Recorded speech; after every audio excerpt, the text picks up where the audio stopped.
Charlie Munger pernah berkata, hasil yang anda peroleh seringkali produk sampingan pilihan jangka panjang. Ramai orang dalam usia 30N kelihatan sangat terhormat, tetapi sebaik gaji berhenti, hidup segera runtuh.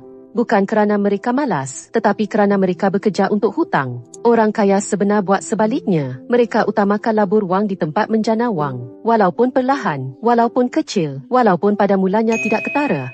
Perniagaan, ekuiti, aliran tunai, kemampuan asid, bahkan sistem yang hasil berulang. Kesamaannya satu.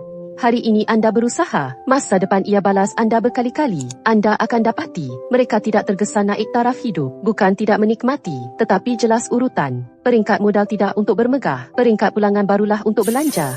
Warren Buffett masih di rumah lama beli dulu, memandu kereta biasa, bukan kerana dia kedekut, tetapi kerana dia sangat jelas. Belanja dengan modal dan pulangan adalah dua struktur hidup berbeza. Tahap bahaya orang biasa bukan tiada wang, tetapi ketika baru ada wang. Pada masa ini, ilusi mudah. Patutkah saya hadiah diri sendiri? Orang lain ada, saya pun patut ada. Dengan pendapatan ini pun tidak keterlaluan. Tetapi sebaik hutang jadi struktur teras hidup, hak pilihan hidup anda makin mengecil. Anda takut tukar kerja mudah, takut berhenti berfikir, takut ambil risiko, malah takut sakit. Ini bukan hidup, ini dikuasai perbelanjaan. Titik perubahan sebenar, sering dari perubahan kecil. Tak lagi anggap ingin sebagai perlu, tidak guna masa depan bayar sekarang, tidak tergesa hidup seperti orang lihat. Anda mula utamakan simpan wang, walaupun tidak banyak.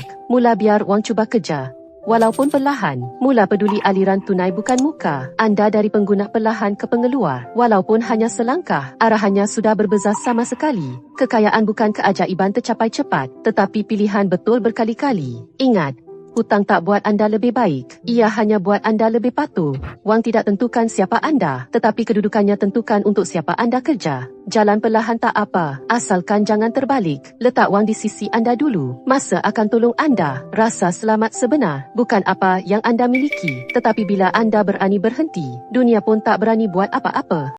Charlie Munger pernah berkata, hasil yang anda peroleh seringkali produk sampingan pilihan jangka panjang. Ramai orang dalam usia 30N kelihatan sangat terhormat, tetapi sebaik gaji berhenti, hidup segera runtuh. Bukan kerana mereka malas, tetapi kerana mereka bekerja untuk hutang. Orang kaya sebenar buat sebaliknya. Mereka utamakan labur wang di tempat menjana wang. Walaupun perlahan, walaupun kecil, walaupun pada mulanya tidak ketara.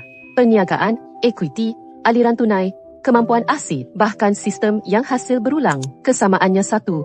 Hari ini anda berusaha, masa depan ia balas anda berkali-kali. Anda akan dapati, mereka tidak tergesa naik taraf hidup, bukan tidak menikmati, tetapi jelas urutan. Peringkat modal tidak untuk bermegah, peringkat pulangan barulah untuk